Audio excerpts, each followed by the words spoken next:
같이 참회 묵상으로 기도하심으로 주일 오전 예배를 시작하도록 하겠습니다.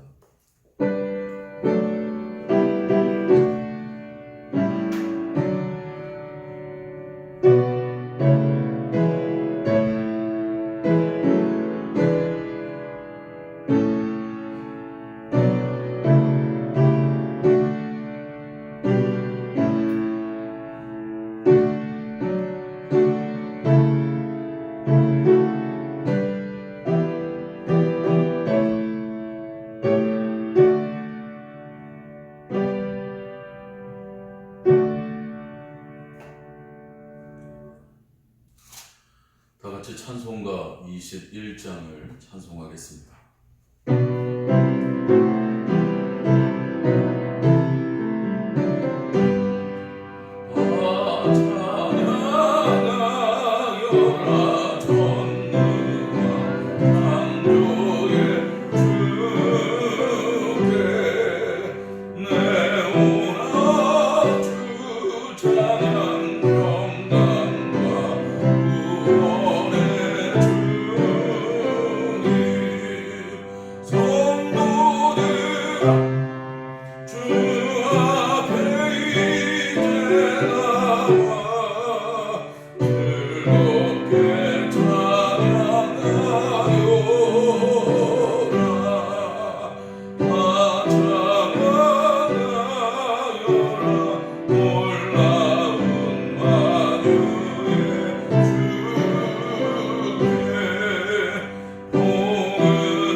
성시교독 22번 시편 37편을 찾아 우리 한 절씩 서로 교독하겠습니다.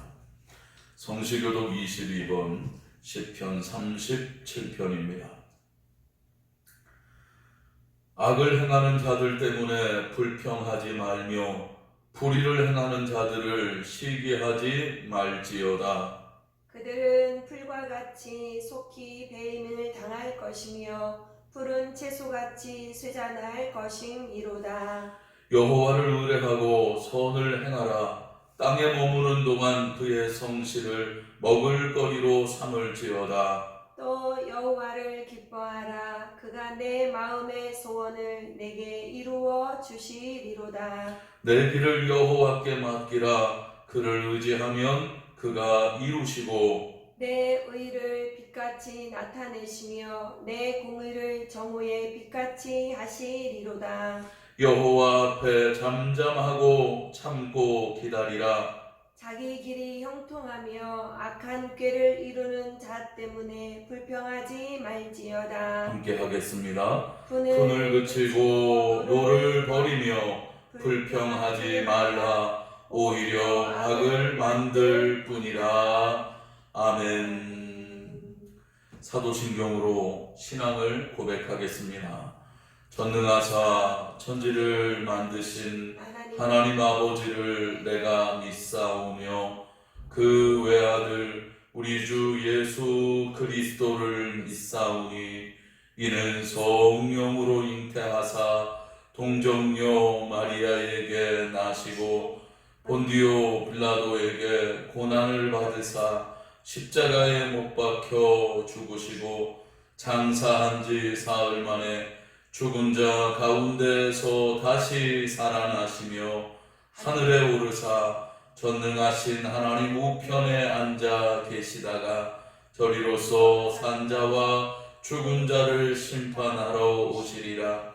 성령을 믿사오며 거룩한 공예와 성도가 서로 교통하는 것과 죄를 사하여 주시는 것과 몸이 다시 사는 것과 영원히 사는 것을 믿사옵나이다. 아멘. 찬송가 408장 찬송을 부르겠습니다. 찬송가 408장입니다.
기도하겠습니다.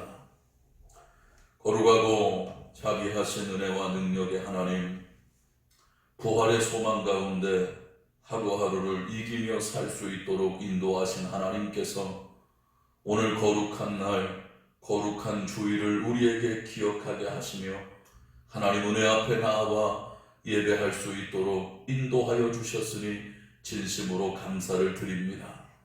비록 원치 않은 질병 때문에 하나님 은혜 앞에 나와 예배하지는 못하고 있으나 하나님 원하시는 바 각 가정에서 사랑하는 가족들과 함께 하나님 앞에 예배하게 하셨으니 예배하는 자가 영과 진리로 예배하라 하신 그 말씀 의지하여 주 앞에 선 사랑하는 모든 성도들을 기억하여 주시며 예배하는 한 사람 한 사람의 심령 위에 역사하여 주셔서 하나님께는 영광되고 우리 한 사람 한 사람에게는 평안과 기쁨이 넘치는 예배가 되게 하여 주옵소서. 특별히 하나님께서 우리에게 합당한 말씀을 허락하실 터인데 이 말씀이 우리에게 길이 되게 하여 주시고 이 말씀이 진리가 되게 하여 주시며 이 말씀이 이 세상을 이길 거룩한 가치가 되게 하여 주셔서 말씀을 듣는 것마다 믿음의 열매로 맺히게 하여 주시고 하나님 원하시는 귀한 일 이루기에 부족하지 않도록 주가 역사해 주시옵소서. 모든 예배의 시종을 오직 주님께 의탁하오며 부족한 종에게도 하나님 은혜를 베풀어 주시기를 원하며 사랑 많으신 예수님의 이름으로 기도하옵나이다. 아멘.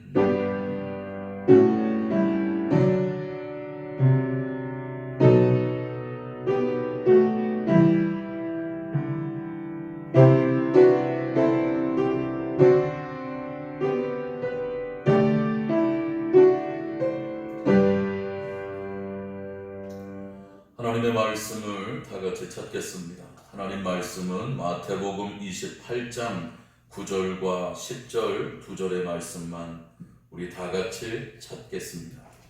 마태복음 마지막 장이죠. 28장 9절과 10절입니다. 마태복음 28장 9절과 10절을 제가 받들어 봉독하겠습니다. 예수께서 그들을 만나 이르시되 평안하냐 하시거늘 여자들이 나아가 그 발을 붙잡고 경배하니 이에 예수께서 이르시되 무서워하지 말라 가서 내 형제들에게 갈릴리로 가라 하라 거기서 나를 보리라 하시니라. 아멘. 이 시간 하나님 앞에 봉헌 예물을 드리는 시간입니다. 찬송가 50장의 찬송을 부르시면서 하나님 앞에 봉헌 예물을 드리겠습니다. 오늘 드린 이 예물은 우리 다음 주일에 하나님께 나올 때 가지고 나와서 함께 드리시면 되겠습니다.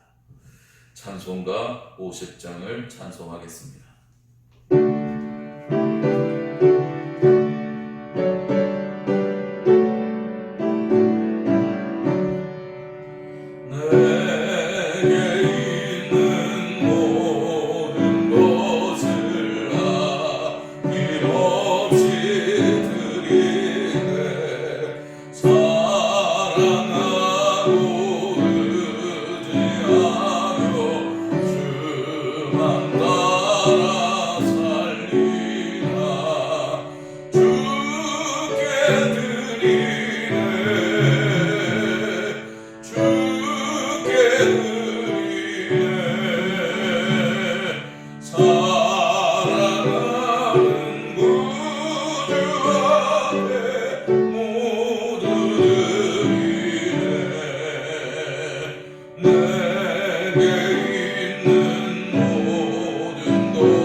주의 성령 주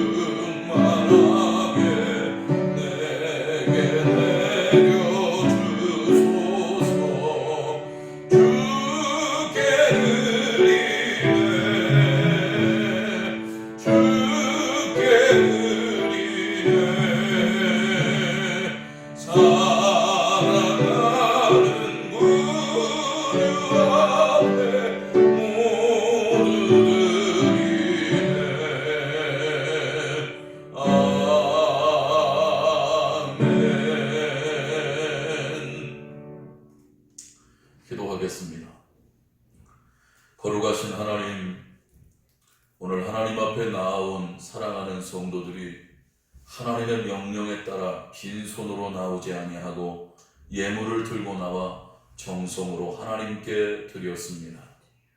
어떤 사람은 열의 하나를 구별하라는 하나님의 말씀에 순종하여 11조의 예물을 드렸고, 또 어떤 분은 하나님 앞에 작정하고 금심하고 또 늦었지만 부활을 기억하여 부활 감사 예물을 드렸습니다. 어떤 분은 하나님이 뜻을 정하신 대로 선교의 예물과 건축 헌금을 드렸고, 하나님 지극히 작은 것이지만 하나님을 온전히 여기며 그 하나님께 감사하는 마음으로 주일 예물도 하나님께 드렸습니다. 하나님 이 예물들을 받아 주실 줄을 믿습니다. 심은 대로 거두게 하시는 하나님의 은혜가 심을 씨와 먹을 것을 구별케 하시는 하나님의 사랑이 믿음으로 드린 저들을 공수로 보내지 아니하시고 최고 풍성하게 하여 보내주실 줄을 믿사오니, 심은 대로 거두게 하시는 하나님의 사랑이 이제는 현실로 나타나게 하셔서 우리 한 사람 한 사람의 가정 속에 남겨진 궁핍이 사라지게 하여 주시고 풍요와 풍성이 넘치게 하시되 하나님께 영광이 되는 삶, 은혜가 넘치는 삶 살아가도록 주가 역사하여 주시옵소서. 오늘도 여러 가지 이유와 사정으로 주님 앞에 서지 못하는 자, 하나님 마음이 원이로 돼 육신이 연약하여 하나님 은혜 앞에 나아올 수 없는 자, 하나님 저들을 다 기억하여 주시고 이제 속히 하나님 성전에 보내주시오되 하나님 우리를 살려주시기를 원합니다. 하나님 우리를 고쳐주시기를 원합니다. 뜻하신 바 하나님의 거룩하고 선하신 뜻이 이 나라와 민족뿐만 아니라 세계와 열방 가운데 넘쳐나도록 주님 역사하여 주시옵소서. 이제 부족한 종이 하나님 주신 은혜를 힘입어 하나님의 말씀을 대언하게 될 터인데, 부족한 종의 육신은 가려주시고 오직 성령이요 이 시간 역사하여 주셔서 성령을 따라 말하게 하심으로 하나님 원하시는 귀한 뜻 이루게 하여 주옵소서. 하나님의 놀라우신 은혜와 사랑이 오늘도 우리와 함께 하실 줄을 믿습니다. 사랑 많으신 예수님의 이름으로 기도하옵나이다. 아멘. 오늘 말씀의 제목은 평안하냐입니다. 제 소망으로는 오늘이 우리가 이렇게 영상으로 드리는 마지막 날이 되기를 바랍니다.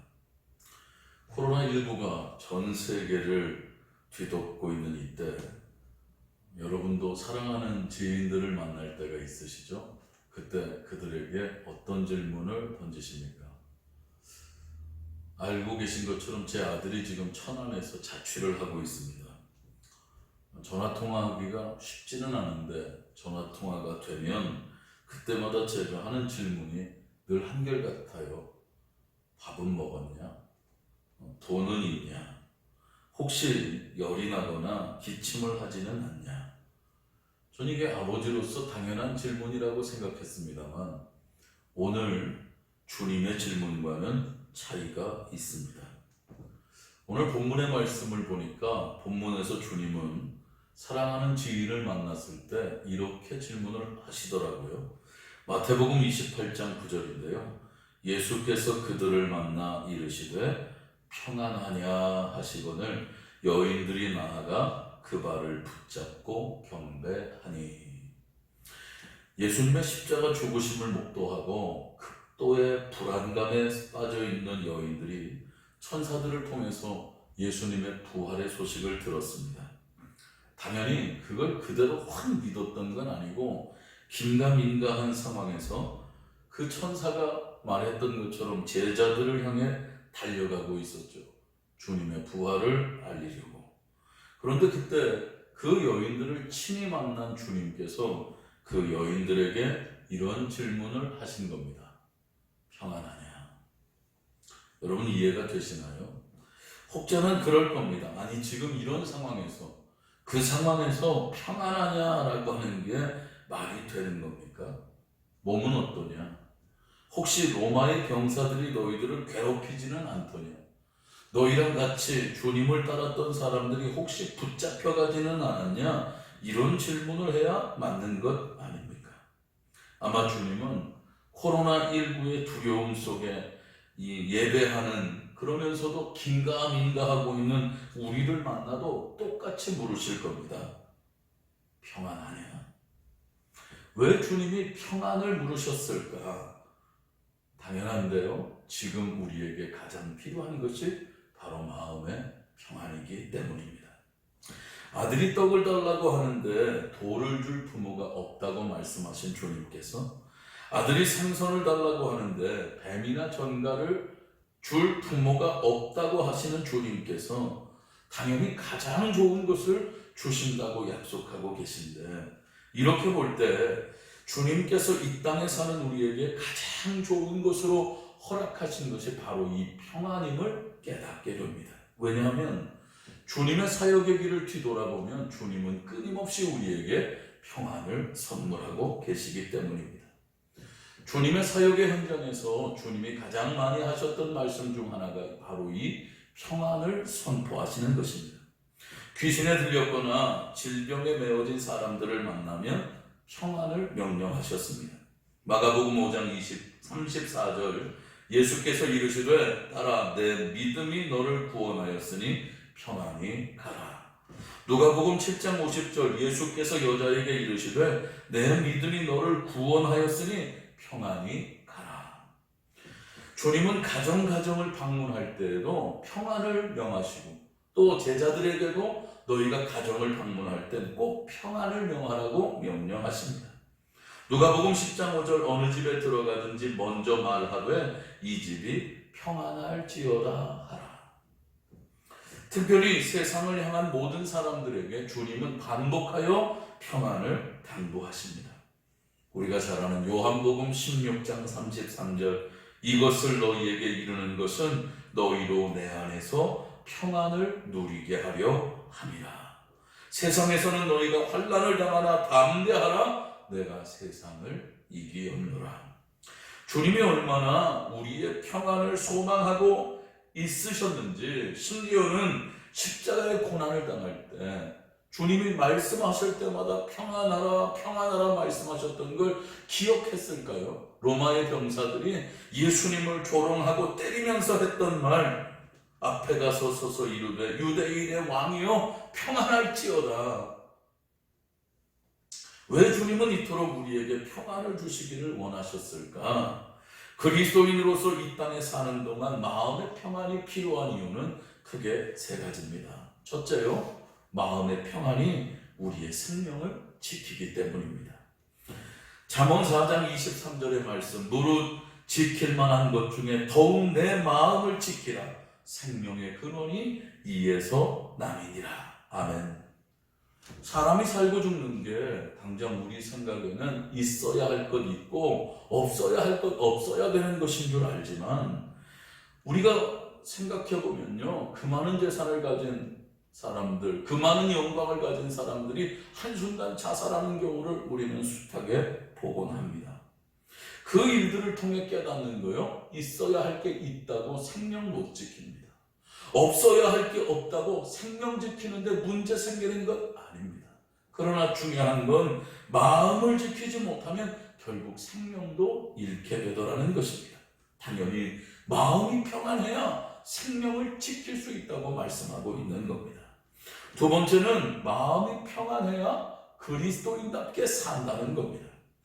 요한복음 14장 27절 평안을 너희에게 끼치노니 곧 나의 평안을 너희에게 주노라. 내가 너희에게 주는 것은 세상에 주는 것 같지 아니하니라. 너희는 마음에 근심하지도 말고 두려워하지도 말라. 죄인의 특징은 늘 염려한다는 것이죠.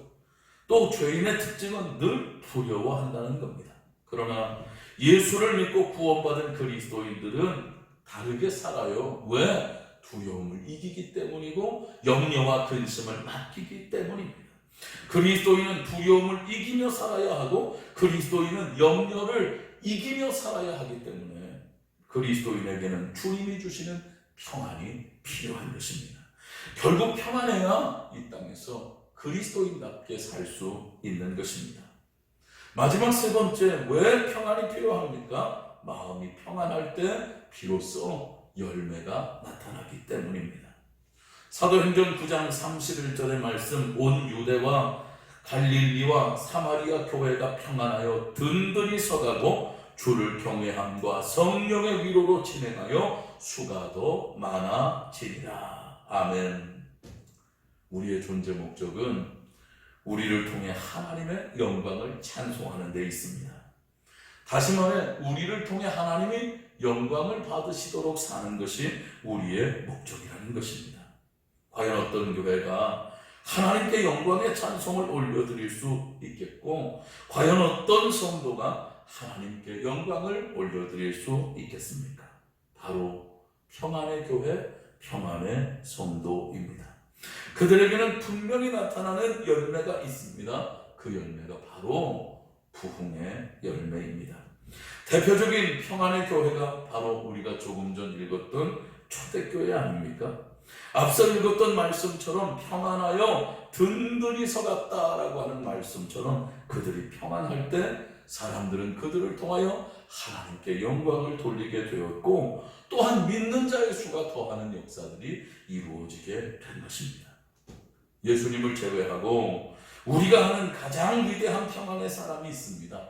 바로 바울을 온전히 세우는 데 일조했던 바나바입니다. 그가 얼마나 대단한 평안의 사람이었는지 여러분 기억할 겁니다. 잘돼도 바울에게 양보하고 필요하면 바울을 섬기기까지 했던 사람. 성경은 그 평안의 열매를 이렇게 소개합니다. 사도행전 11장 24절, 바나바는 착한 사람이요 성령과 믿음이 충만한 자라, 이에 큰 무리가 주께 더하더라. 아무리 대단한 능력과 모양을 가졌어도 평안하지 않으면 하나님의 영광을 찬송할 수도, 또 그 일에 합당한 열매를 맺을 수도 없는 것입니다. 사랑하는 성도 여러분, 지금 여러분의 마음은 평안하십니까? 사실 코로나19 때문에 생겨난 문제가 하나둘 아닙니다. 돈은 말할 것도 없고 무너진 인간관계는 어떻게 회복해야 할지, 당장 5월부터 모든 예배가 정상적으로 돌아가야 할 텐데 성도들은 과연 다시 모일 수 있을까? 잘 적응할 수 있을까? 그러나 사실 이런 것들은 그리 중요한 문제가 아닌 겁니다. 분명히 말씀드리는데 우리 인생 가운데 이런 일은 또 있을 수 있습니다. 아니, 이것보다 더한 일을 만날 수도 있을 것입니다. 혹 이런 이유로 생명을 잃고 천국에 가게 된다고 해도 괜찮습니다. 왜? 천국이 이 땅보다 좋기 때문입니다. 문제는 누구나 원한다고 다 천국에 가는 것은 아니라는 사실이죠. 하나님이 부르셔야만 천국에 갈 수 있는 겁니다. 하나님이 부르시기 전까지는 예수 믿는 하나님의 자녀들은 꼼짝없이 이 땅에서 하나님이 맡기신 사명을 믿음으로 감당하며 살아야 하는데, 그 일을 위해 진짜 필요한 건 뭡니까? 돈입니까? 건강입니까? 우리가 원하고 필요한 상황입니까? 아닙니다. 바로 평안입니다. 그래서 주님이 우리에게 물으신 겁니다. 평안하냐? 우리의 마음의 평안을 얻어야 근심과 두려움 속에서도 우리의 생명을 지키고 그리스도인답게 살며 나아가 하나님이 원하시는 선한 열매를 거둘 수 있기 때문입니다. 과연 어떻게 해야 우리의 마음이 하나님이 그토록 기대하고 소망하시는 평안을 얻을 수 있겠습니까? 성경은 세 가지를 우리에게 소개합니다. 첫째, 부활의 주님을 믿어야 합니다. 요한복음 11장 25절 26절, 예수께서 이르시되 나는 부활이요 생명이니 나를 믿는 자는 죽어도 살겠고 무릇 살아서 나를 믿는 자는 영원히 죽지 아니하리니 이것을 내가 믿느냐. 부활의 믿음은 부활절에만 갖는 게 아닙니다. 당장 우리가 갖는 근심과 두려움의 대표적인 이유요, 죄와 사망 때문입니다. 우리는 죄가 얼마나 무서운 존재인지를 알고 있습니다. 지금까지는 어떻게든 죄를 이겼기 때문에 이만큼 살고 있다는 것도 알고 있는데 사실 자신은 없습니다. 내가 또 어떤 죄를 지을지, 어떤 죄의 값을 치러야 할지 사실 근심이 있습니다. 함께 생활하던 사람들이 한순간 쓰러집니다. 질병으로 수십만 명이 한꺼번에 죽었습니다. 한 해 두 해 지나다 보니 죽음의 때가 나에게 그리 멀리 있는 것 같지 않은 겁니다. 그래서 두렵습니다. 그런데 여기서 기억해야 합니다. 예수께서 이 땅에서 사흘 만에 부활하신 분명한 이유 여러분 기억하고 계시죠? 십자가의 죽으심이 바로 우리의 죄 때문이라. 우리의 죄를 대속하기 위해서라. 예수께서 부활하신 이유요, 우리에게 생명의 구원이 있음을 말씀해 주시기 위해서라. 죽어도 다시 살 거요, 살아서 영원히 죽지 않을 것을 보여주기 위하여, 그리고 세 번째, 우리로 부활의 소망을 갖게 하기 위해서입니다. 결국 예수님의 부활은 더 이상 죄와 사망이 우리를 이기지 못함을 보여주는 가장 위대한 증거입니다. 우리가 이 믿음을 가질 때 비로소 우리 안에 평안이 임하게 되는 것입니다. 여러분은 부활의 소망을 가지고 계십니까? 여러분 부활하신 예수님을 믿고 계십니까? 예수님이 부활하신 것처럼 우리도 부활할 것을 믿고 계십니까? 당연히 믿습니다를 반복한다고 해도 우리 안에 부활의 믿음이 생겨지는 것은 아닙니다. 모든 믿음이 그렇듯 그 믿음의 시작은 그리스도 예수님의 말씀으로부터 시작되어야 합니다. 부활의 믿음도 다르지 않습니다. 예수님의 부활의 말씀을 묵상하고 성령의 역사를 기대하는 겁니다. 부활하신 예수님처럼 나도 부활할 것을 믿을 때 죄와 사망 앞에서도 평안을 누리게 되는 것입니다. 오늘 여러분 부활의 주님을 믿으시기를 주님의 이름으로 축원합니다. 두 번째, 어떻게 해야 우리가 우리의 마음의 평안을 얻겠습니까? 하나님께 맡겨 기도하는 것입니다.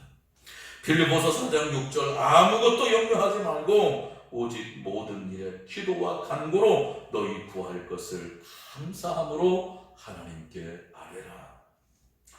이 세상 천지에 사실 근심과 두려움 없이 사는 사람은 한 사람도 없습니다. 돈이 없으면 없어서 근심이지만 있으면 있어서 근심입니다. 가지 많은 나무에 바람 잘 날이 있겠습니까? 그래서 하나님이 우리에게 주신 선물이 있는 겁니다. 바로 기도입니다. 믿음의 기도는 반드시 응답이 있습니다. 구하면 주시고 찾으면 찾고 문을 두드리면 열립니다. 다만 응답의 종류는 여러 가지죠. 주님이 예스 그대로 해주실 수도 있지만 노 안 된다고도 하시고 기다려라 말씀하시기도 합니다. 중요한 건 그것이 어떤 응답이든 기도하는 자에게 나타나는 결과는 같다는 겁니다. 기도하면요, 빌립보서 4장 7절, 그리하면 모든 지각에 뛰어난 하나님의 평강이 그리스도 예수 안에서 너희 마음과 생각을 지키시리라. 아멘.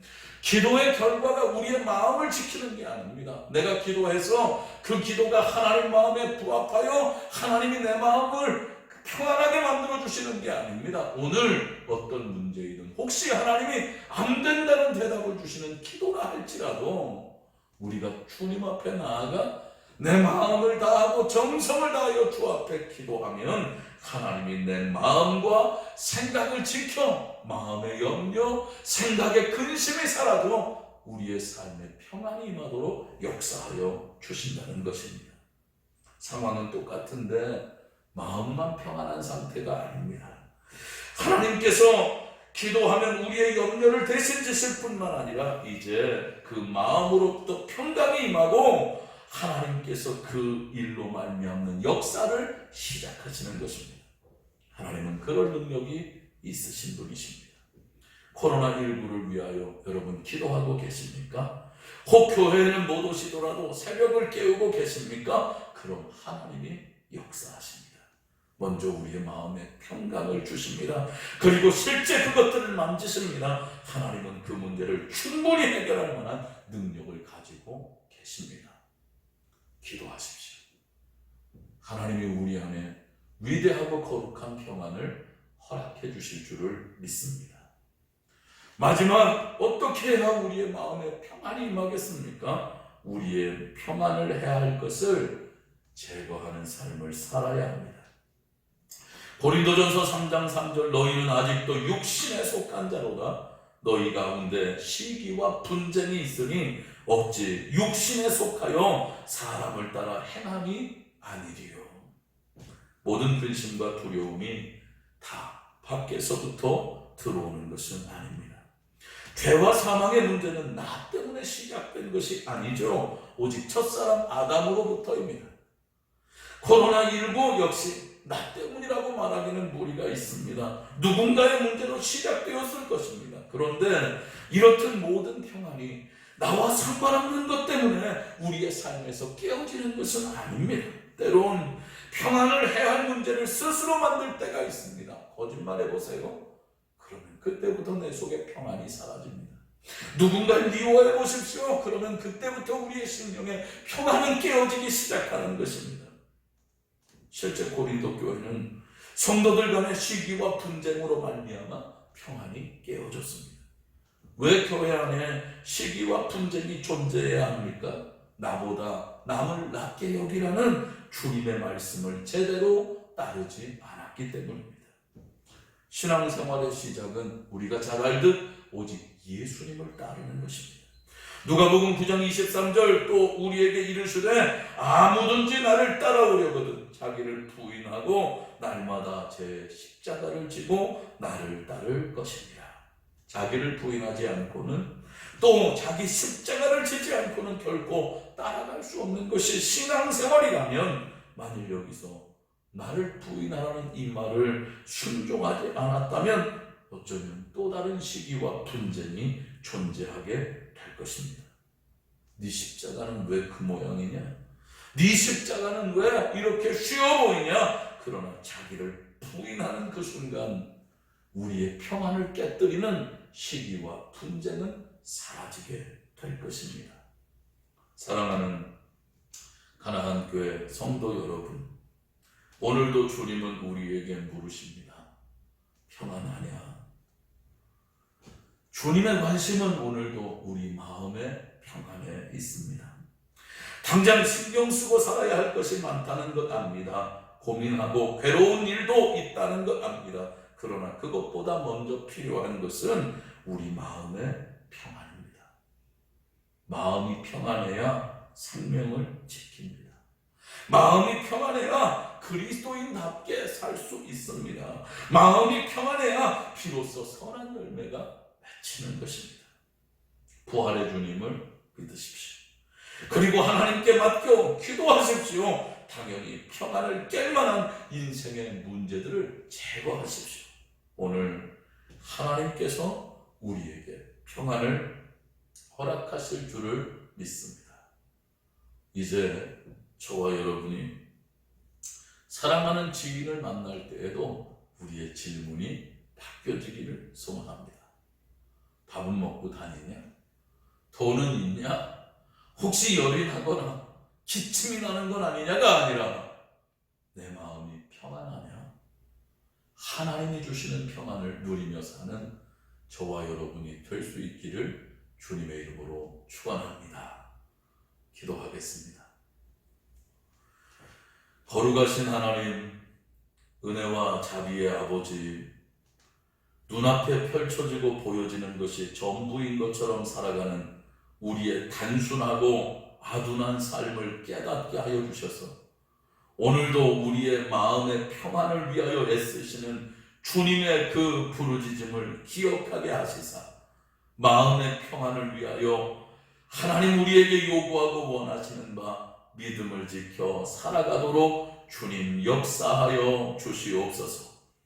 하나님, 육선이 가득한 가정보다 화목하고 평안한 가정이 더 복되다고 하신 말씀을 의지하게 하시고 하나님 원하시는 삶을 나로부터, 우리 가정으로부터, 우리 교회로부터 지키게 하여 주셔서 교회로 말미암는 하나님의 선하고 풍성한 열매를 많이 맺을 수 있도록 주가 역사해 주시옵소서. 오늘도 세상의 화려한 삶에 젖어 살고 세상의 곤고한 삶에 침묵하는 모든 심령들이 마음의 평안을 얻고 그리스도 예수 안으로 온전히 돌아올 수 있도록 주가 역사하시며 인도하여 주옵소서. 사랑 많으신 예수님의 이름으로 기도하옵나이다. 아멘. 광고 말씀을 드리겠습니다. 여러분을 진심으로 사랑하고 축복합니다. 속히 하나님의 성전에서 함께 예배드리기를 원합니다. 코로나19가 극복될 때까지 주일 오전 예배와 새벽 기도회를 제외한 모든 예배는 공예배, 그러니까 수요 예배와 금요 기도회, 그리고 구역 예배는 주일 오후 예배까지 가정 예배로 대신하겠습니다. 다만 돌아오는 주일부터 4월 26일이 될 텐데요. 4월 26일부터 주일 오전 예배는 오전 11시 우리가 늘 드리는 그 시간에 하나님 은혜의 자리에서 함께 예배하겠습니다. 지난 부활주일 우리가 여러 가지 수칙을 잘 지켜 예배하였던 것처럼 우리가 잘 이 수칙을 지켜 예배한다면 하나님께도 영광되고 우리의 삶에도 기쁨이 넘치는 그런 예배가 될 거라고 믿습니다. 여러분, 이 한 주간 돌아오는 주일부터 하나님 앞에 드려질 거룩한 예배를 기대하고 소망하는 마음으로 그렇게 사시기를 주님의 이름으로 부탁드립니다. 우리 다 같이 찬송가 2장의 찬송을 부르신 후에 축도로 오늘 이 모든 예배를 마치도록 하겠습니다. 찬송가 2장입니다.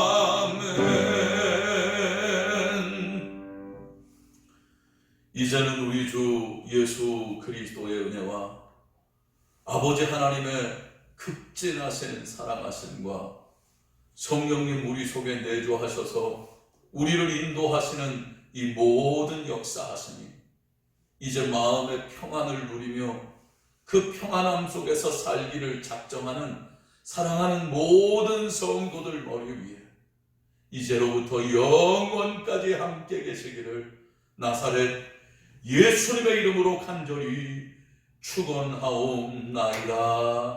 아멘.